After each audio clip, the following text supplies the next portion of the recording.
Bonjour à tous, content de vous retrouver comme chaque semaine pour une nouvelle vidéo. Aujourd'hui, on va parler de perte de poids.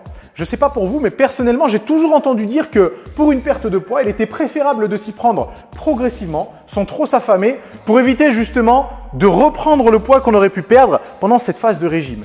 Et en fin de compte, c'est plutôt logique, on se dit que c'est du bon sens de ne pas trop se priver, de ne pas trop s'affamer pour éviter de craquer sur des petites choses hors régime qui risqueraient de nous refaire prendre tout le poids qu'on aurait pu perdre pendant cette phase de régime.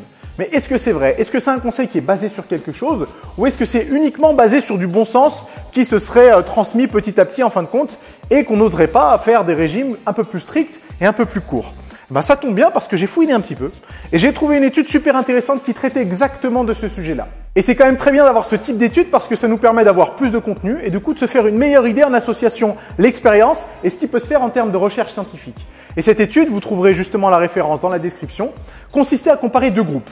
Un premier groupe à qui on imposait un régime très strict, entre 450 et 800 calories par jour pendant une période assez courte, 12 semaines, et un autre groupe à qui on imposait un régime un peu moins strict pendant une période plus longue, 32 semaines.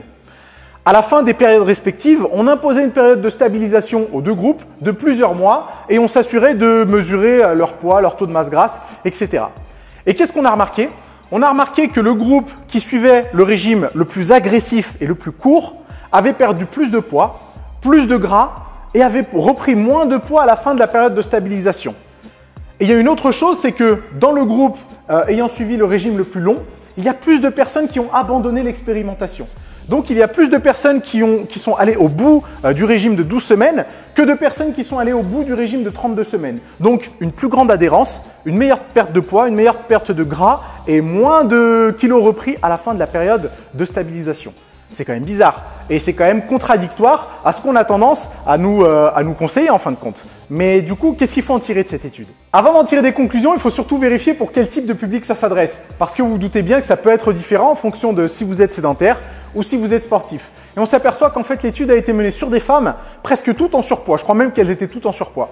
Donc ça peut nous laisser penser que si vous êtes en surpoids et si vous décidez de faire une période de perte de poids, rien ne vous empêche de faire une période plus courte, plus intense, parce qu'on a une étude qui nous montre qu'en fin de compte, c'est pas une si mauvaise idée que ça, que vous pourriez non seulement avoir plus de chances de finir cette période de régime, mais que vous avez en plus moins de chances de reprendre le poids que vous avez perdu pendant cette période de perte de poids. Mais si vous êtes un sportif, est-ce que c'est la même chose?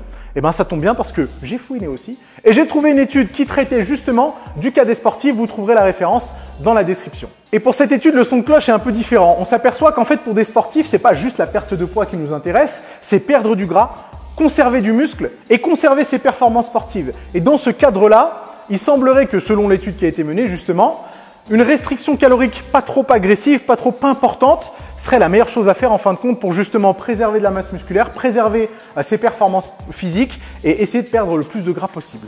Donc qu'est-ce qu'il faut en retenir de cette vidéo? Il faut en retenir que la perte de poids est individualisée. On ne peut pas se permettre de se dire que pour tout le monde, il faut perdre du poids progressivement, lentement, parce que c'est faux. Certaines personnes seront plus à même de suivre un programme agressif assez court, alors que d'autres personnes auront plus de chances de conserver de la masse musculaire et leur performance avec un régime moins agressif et un petit peu plus long. En clair, il faut individualiser, il faut adapter selon votre préférence et votre profil pour être sûr d'en tirer un maximum de bénéfices. Voilà, c'est tout pour aujourd'hui. J'espère que ça vous a plu. Comme d'habitude, on en discute dans les commentaires.